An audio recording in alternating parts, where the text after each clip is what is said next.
बोल जयकारा बोल मेरे श्री गुरु महाराज की जय।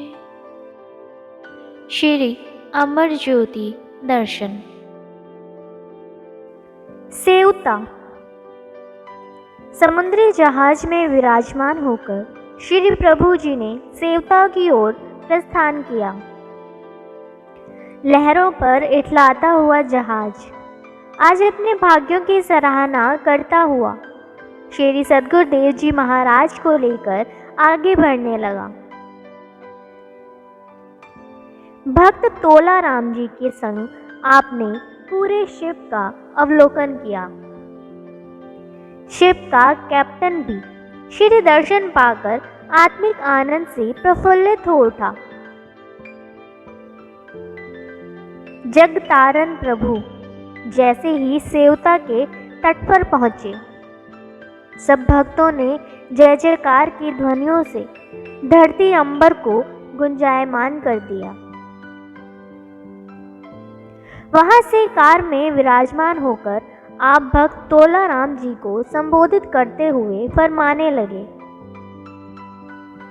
तुम्हारा सच्चा प्रेम ही हमें यहाँ खींच कर ले आया है। आज तुम्हारी बदौलत ना जाने कितने ही प्रेमियों ने श्री दर्शनों का लाभ प्राप्त किया है। यह लाभ रुपयों पैसों का लाभ नहीं, यह रूहानी लाभ है जो कि बहुत दुर्लभ है। सब प्रेमियों के दिल सत्संग, सेवा और नाम की अमूल्य निधि पाकर खुशियों में झूम रहे हैं। हमें भी यह देखकर बहुत प्रसन्नता हो रही है। वहां के भक्तों ने मिलकर एक मंदिर बनवाया था। उन्होंने आपके श्री चरणों में मंदिर का मुहूर्त करने के लिए विनय की। आप मंदिर का नाम सुनकर बहुत ही प्रसन्न हुए और फरमाया, कल प्रातः श्री मूर्तियों की स्थापना कर सर्वप्रथम मंदिर का मुहूर्त किया जाएगा। प्रेमी जन हर्षित होकर जय जयकार बुलाने लगे। प्रातः काल की अमृत वेला में श्री सद्गुरुदेव जी महाराज ने निज कर कमलों से श्री मूर्तियों को विराजमान कर हार एवं पीतांबर पहनाकर शुभ्र भाल पर तिलक लगाया। श्री आरती पूजा का कार्यक्रम संपन्न हुआ। आपने पावन वचनों में फरमाया, गुरमुखों के लिए इस मंदिर का निर्माण हो जाने से जो आज मालिक की कृपा हुई है, इस कृपा को अपनी झोली में भरो और हमेशा हमेशा के लिए अपना जीवन सुखी बना लो। यहाँ आकर श्री आरती पूजा, भजन अभ्यास, सेवा, सत्संग, सुमिरन ध्यान करते हुए अपने जीवन का आनंद लो। यह मानव जीवन दुखों व कष्टों को सहने के लिए नहीं मिला है, मगर इंसान खामखा दुखों कष्टों में पड़ता है। जो नाशवान है, बिछुड़ जाने वाली है, उन झूठी चीजों से प्यार करके चाहता है सच्चा सुख। वह कभी हो सकता है? सच्ची चीज और सत वस्तु जो हमेशा साथ रहने वाली है, जिसकी बदौलत इंसान को हमेशा सच्ची खुशी मिलती है। जन्म सुधर सकता है, उसको भूल रहा है। महापुरुष फरमाते हैं, नाम विसार करे रस भोग, सुख सपने नहीं तन में रोग। गुरुवाणी। इंसान मालिक के नाम को भूलकर कहता है कि उसे सच्चा सुख मिल जाए, आनंद मिल जाए, तो ऐसा कदाचित नहीं हो सकता। दुनिया के रस भोगों और दुनिया की याद में कहता है कि मुझे सुख मिले, यह नहीं हो सकता। सुख मिलेगा केवल उन्हीं से जो सुखों के भंडार हैं, एक मालिक का नाम ही है जो सुखों का भंडार है, जिसकी बदौलत सारी दुनिया को सुख शांति की झलक दिखाई दे रही है।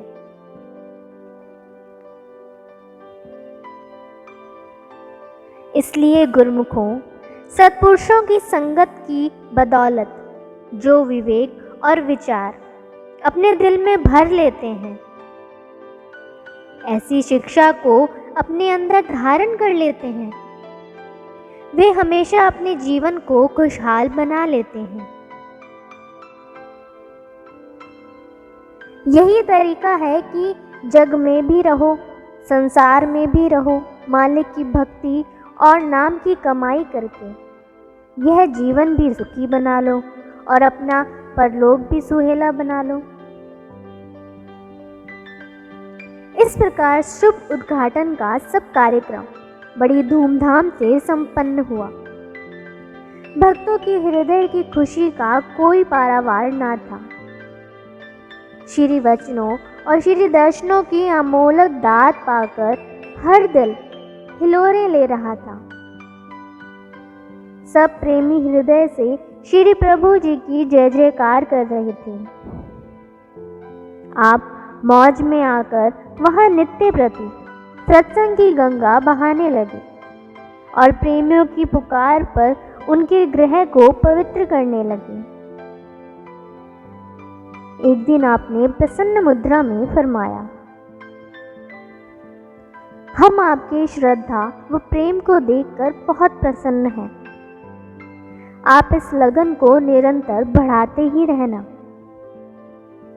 जैसे जीवा स्वयं को तीखे दांतों में सुरक्षित रखती है, उसी प्रकार आप भी मन माया के प्रहारों से स्वयं को बचाकर रखना। नित्य प्रति श्री आरती, पूजा, सत्संग व भजन करते रहना। यह ही रूह की असली पूंजी है, इसे ही एकत्र करना है। इस माया की नगरी में रहते हुए यदि नाम की दौलत एकत्र करोगे तो काल माया के पंजे से सहज में छूट जाओगे। सोदत सोदत सोद तत विचारिया, नाम बिना सुख नहीं सर पर हारिया। गुरुवाणी। महापुरुषों ने फरमाया है कि हमने सोध सोध कर तजर्बा किया है कि नाम के बिना सुख नहीं मिलता, नाम के बिना इंसान की गति नहीं होती, नाम के बिना इंसान भव सागर से पार नहीं होता। इसलिए गुरुमुख यह विचार करते हैं कि हम किस मकसद के लिए आए हैं। केवल खाने पीने व ऐश इशरत के लिए नहीं। यदि शरीर के निर्वाह के लिए विद्या हासिल कर ली तो भी आत्मा का काम नहीं किया। असली चीज तो वही है। यह पहले भी कहा गया है कि इंसान रूह और आत्मा की पढ़ाई नहीं करेगा तब तक इसका कार्य नहीं बनेगा, सुख चैन नहीं मिलेगा।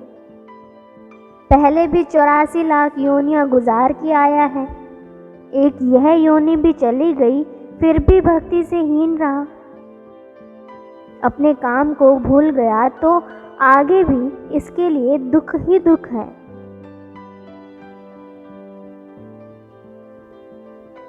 मनुष्य जन्म कर्म क्षेत्र है, जैसा बीज बोएगा वैसा ही काटेगा।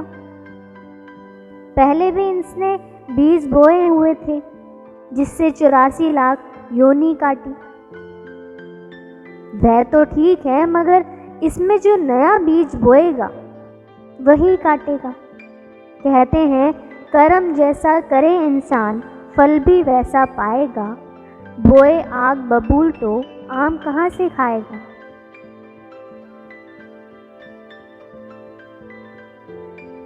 जो जैसा बीज बोएगा वैसी ही फसल काटेगा। अगर आग बबूल कांटे बोकर कोई कहे कि आम का फल खा लूं, ऐसा नहीं होगा। जैसा कर्म करेगा वैसा ही फल पाएगा।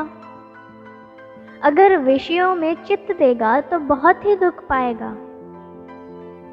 नाम जप कर प्रभु से मिल मुक्त रूप हो जाएगा।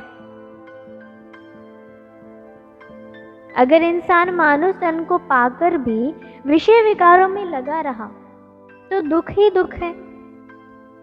अगर मुक्ति हासिल करना चाहता है, सुखी होना चाहता है, तो नाम और भक्ति में चित्त लगाए। सच्ची खुशी इंसान को सत्पुरुषों की संगत में ही प्राप्त होती है। भाग्य से आप जैसे गुरुमुखों को सत्पुरुषों की संगत प्राप्त हो गई है, इसलिए गुरुमुख जन इससे फायदा उठाते हैं और सत्पुरुषों की संगत व सोहबत में रहकर सच्चा रूहानी लाभ उठाकर अपने जीवन को सुखमय बना लेते हैं और अपना परलोक संवार लेते हैं। श्री वचनों की अमूल्य निधि पाकर प्रेमियों के दिल एक अनोखी मस्ती में झूमने लगे। अंतरात्मा इस सच्चे सुख को पाकर आनंदित हो गई। वहां से भावभीनी विदाई लेकर आपने अब मलागा की ओर रुख किया। मार्ग में भक्त जी की विनय पर आप टिवोली शहर में सैर हेतु पधारे। वहां भांति भांति के रंग तमाशों का जोर चल रहा था। एक और 84 लड़ी का झूला लगा हुआ था जो बड़ी तीव्र गति से ऊपर नीचे घूम रहा था। आपने स्वाभाविक ही मौज में आकर श्री वचन फरमाए। ये सब लोग कैसे रंगरलियां और शारीरिक सुख भोग व मनोरंजन में समय गंवा रहे हैं। यह 84 लड़ी का झूला ही नहीं बल्कि 84 लाख योनियों का फंदा है। माया में गलतान ये जीव अपने वास्तविक उद्देश्य को भूले बैठे हैं। जब तक जीव को सत्पुरुषों की संगति नहीं मिल जाती तब तक उसका निस्तार नहीं हो सकता। करुणा और दया से परिपूर्ण महापुरुषों का हृदय जीवों की ऐसी करुण दशा देखकर द्रवित हो उठता है। इसलिए वे उसे वास्तविकता का बोध करवाकर हर पल उसे सही मार्ग पर चलने का मार्ग सुझाते हैं। मलागा करुणा निधान महाप्रभु जी के मलागा पहुंचने पर वहां के प्रेमियों में एक अनूठी खुशी का संचार हो गया। सबने हर्षोल्लास से मधुर गीत गाते हुए अपने परम आराध्य देव का भव्य स्वागत किया। पुष्पमालाएं और गुलदस्ते भेंट किए। दोपहर को आपने सत्संग भवन में कृपा फरमाई और पावन वचन हुए। मालिक की बंदगी करना ही जीव का ध्येय है। बिना बंदगी के इंसान को अंत में शर्मिंदगी उठानी पड़ेगी। दुनिया के सामान इंसान के साथ नहीं जाते, बल्कि इनमें उलझा हुआ जीव जन्म जन्मांतरों तक दुखी व परेशान हुआ 84 के चक्र में घूमता रहता है। जीव को इस धोखे से बचाने के लिए संत इस जगत में आते हैं और अपने वचनों की रोशनी प्रदान कर जीव को सतमार्ग की राह दिखाते हैं। जो सद्गुरु के वचनों को हृदयंगम कर उन पर मनन करता है वह निश्चय ही भवसागर से किनारा पा लेता है। श्री वचनों को श्रवण कर माया में गलतान जीव स्वयं पर ग्लानि अनुभव करने लगी और उचित समय पाकर उन्हें माया से मुक्त होने का मार्ग दर्शाने के लिए श्री सद्गुरु देव जी महाराज का कोटि कोटि आभार प्रकट करने लगे।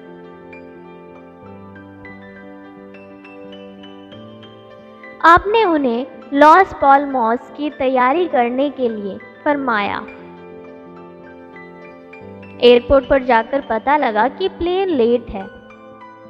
प्रेमियों के विनय पर आप वहां से थोड़ी दूरी पर स्थित एक पहाड़ी देखने के लिए गए। वहां का मनोरम दृश्य देखते ही बनता था। एक ओर महल अटारियां थी और दूसरी ओर सागर का तट था। तट पर सागर की लहरों में इठलाते हुए शिप चल रहे थे और ठंडी ठंडी समीर चल रही थी। मौज में आकर आपने पावन वचनों में फरमाया, आप भी कभी भारत में आकर श्री आनंदपुर महातीर्थ के नज़ारे देखो। श्री आनंदपुर भक्ति व मुक्ति का लासानी दरबार है। उन प्रेमियों ने मौज को शिरोधार्य करते हुए शीश झुका दिया। इतने में प्लेन के चलने का समय हो गया। आप प्लेन में विराजमान होकर लॉस पाल्मोस पहुंच गए। लॉस पाल्मोस श्री दर्शनों की दिव्य झलक को पाकर वहां के प्रेमी भक्त खुशी में नाचते हुए श्री प्रभु जी के संग निवास स्थान पर पहुंचे। उनके प्रेम को देखकर आप अति प्रसन्न हुए। वहां के मुखिया भक्त सिरुमल जी को बुलाकर फरमाया कि हमारे पास समय थोड़ा है, आप शीघ्र ही हमारा सारा कार्यक्रम निर्धारित कर आगे बढ़ो। कार्यक्रम निश्चित हो जाने पर दोपहर को आप एक भक्त जी के घर पधारे। वहां के सारे प्रेमी भी श्री दर्शनों के लिए भक्त जी के घर आ गए। एक भक्त ने अपनी मधुर आवाज में बहुत ही सुरीला राग सुनाया। जब वह भक्त श्री चरणों में मत्था टेकने के लिए उपस्थित हुआ तो आपने फरमाया, अभी आपने जो राग गाया है कभी इस राग का मान न करना। जो राग मालिक से मिला है वही सच्चा राग है, और जो राग मान का भूखा है वह राग नहीं बेराग है। यदि मालिक को घट में पाना है तो श्रद्धा विश्वास व प्रेम से सेवा करके मालिक को रिझाने का प्रयत्न करो। अपने दिल को गैर ख्यालों से हटाकर जब सुरती शब्द में लगाओगे तो आंतरिक राग में जो आनंद मिलता है उससे सहज में ही पा जाओगे। तब यह बाहरी राग फीका लगेगा। श्री वचन सुनकर सब प्रेमी निहाल हो गए।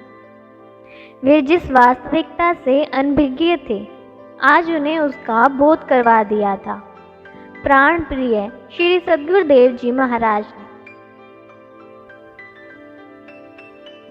अब तो श्री पद पंकज के भ्रमर बने प्रेमी घर परिवार की होश भुलाकर सारा समय श्री चरणों में बिताने लगे।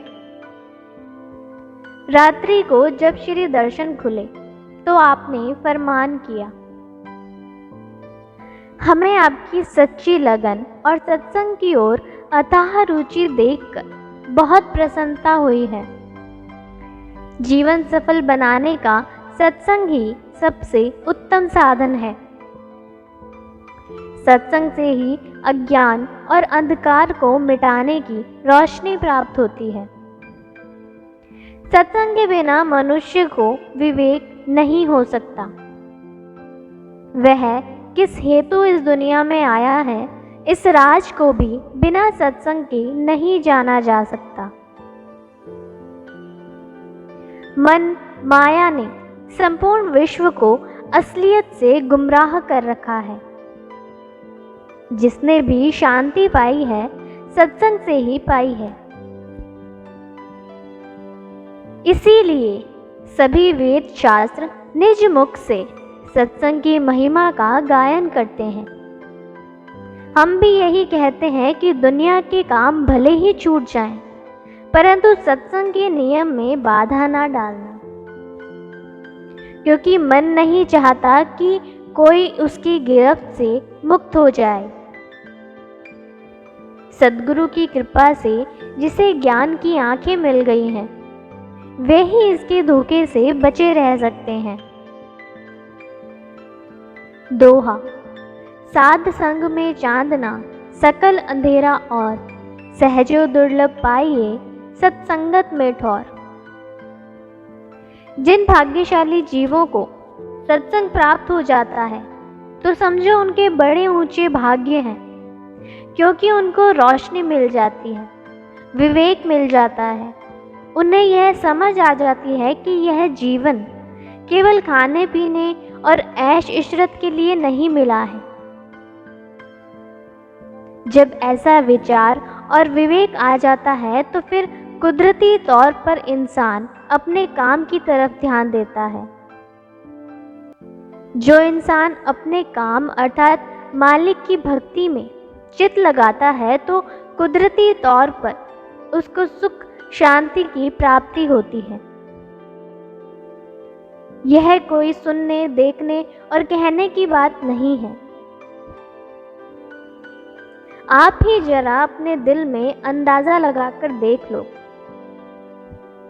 इंसान जिस वक्त विषयों में व्यस्त होता है, उसके मन की वृत्ति या मन की हालत क्या होती है,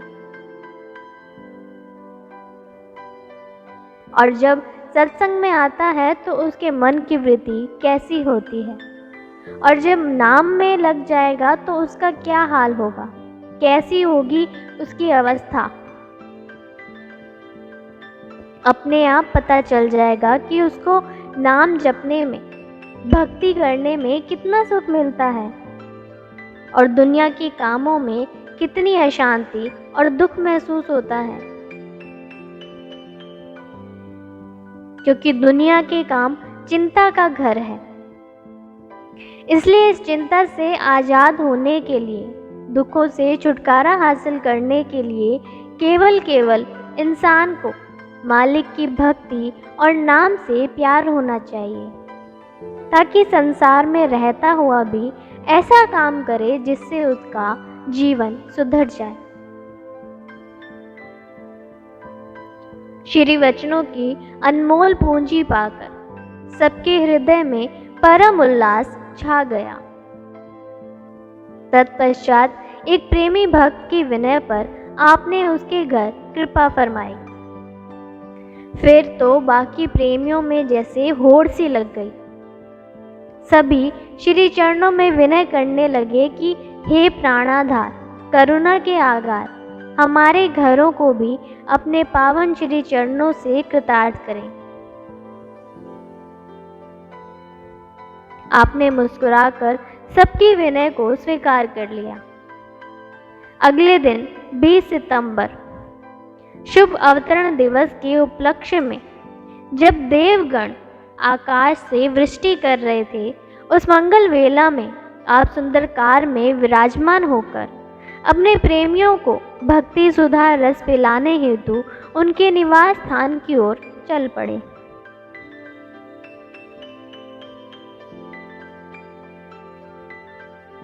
एक प्रेमी के घर श्री वचन हुए। अपनी सुरती की तार को प्रभु नाम से जोड़ो।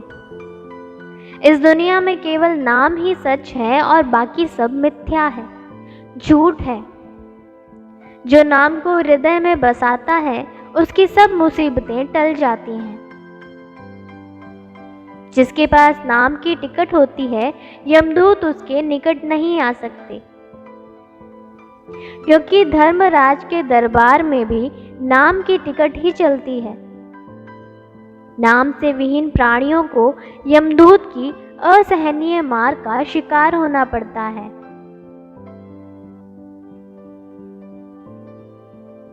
नाम से विहीन प्राणियों से तो पशु ही अच्छे हैं, जो निम्न वस्तुएं अर्थात घास फूस खाकर अमृत तुल्य दूध प्रदान करते हैं।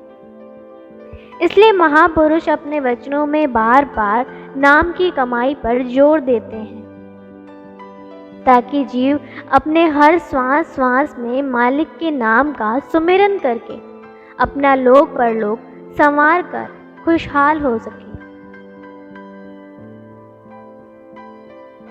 प्रेमियों ने विनय की, प्रभु आज श्री दर्शन और प्रवचनों से जो आनंद और खुशी पाई है, वह अपने पूरे जीवन काल में नहीं पाई।